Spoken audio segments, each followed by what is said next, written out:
कर्जमाफीच्या यादीत नाव आलं असेल तर एक गोष्ट लक्षात घ्या, यादीत नाव असणं आणि खात्यात पैसे जमा होणं यात अजून एक स्टेप बाकी आहे. ती स्टेप पूर्ण केली नाही तर पैसे अडकून राहू शकतात.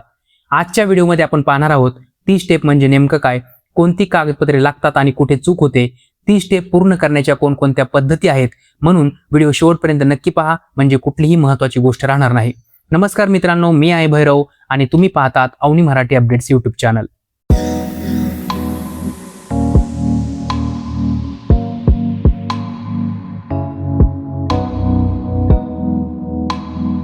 मित्रांनो, पुण्यश्लोक अहिल्यादेवी होळकर शेतकरी कर्जमुक्ती योजनेअंतर्गत राज्यभरातील पात्र शेतकऱ्यांची यादी टप्प्याटप्प्याने जाहीर होत आहे.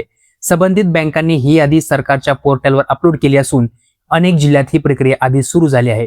पण यादीत नाव येणं म्हणजे फक्त तुम्ही पात्र आहात एवढं सिद्ध होतं. पैसे प्रत्यक्ष खात्यात येण्यासाठी एक स्वतंत्र स्टेप पूर्ण करावे लागते, आधार प्रमाणीकरण म्हणजे ई-केवायसी. शासनाने स्पष्ट सांगितलं आहे, ई-केवायसी शिवाय रक्कम खात्यात वर्ग होणार नाही. सध्या अनेक जिल्ह्यात यादीत नाव असलेल्या शेतकऱ्यांपैकी बऱ्याच जणांचं ई-केवायसी अजून बाकी आहे, त्यामुळे ही प्रक्रिया वेळेत पूर्ण करणं गरजेचं आहे. आता आपण ई-केवायसी साठी लागणारी कागदपत्रे पाहूया. आधार कार्ड.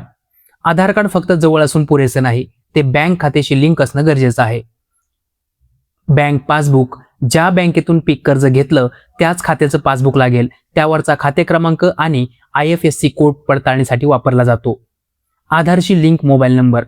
ई-केवायसी मध्ये OTP आधार कार्डशी लिंक असलेल्या मोबाईल नंबरवरच येतो. नंबर बदलला असेल आणि आधारमध्ये अपडेट केला नसेल तर अगोदर तो अपडेट करून घ्यावा लागेल. Farmer ID. कर्जमाफीच्या यादीतील तुमच्या नावासमोरील विशिष्ट क्रमांक म्हणजे फार्मर ID हा क्रमांक अत्यंत महत्त्वाचा आहे.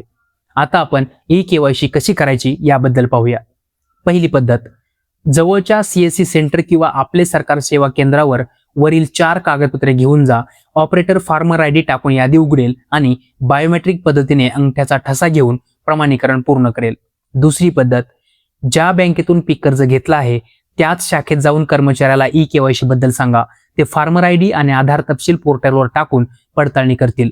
यावेळी नाव, कर्जाची रक्कम आणि खाते क्रमांक स्वतः एकदा तपासून घ्या.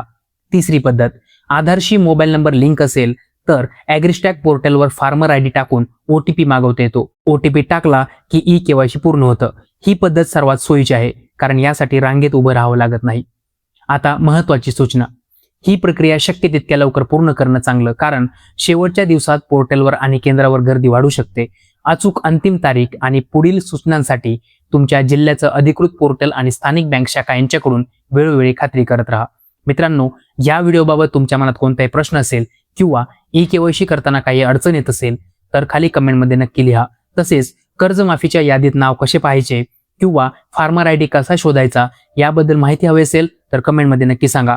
तुमच्या प्रश्नांवर मी पुढील व्हिडिओमध्ये सविस्तर माहिती देण्याचा प्रयत्न करेल. व्हिडिओ उपयुक्त वाटला असेल तर तो इतर शेतकरी बांधवांपर्यंत नक्की शेअर करा. अशाच महत्त्वाच्या सरकारी अपडेटसाठी आपल्या अवनी मराठी अपडेट्स या यूट्यूब चॅनलला सबस्क्राईब करायला विसरू नका.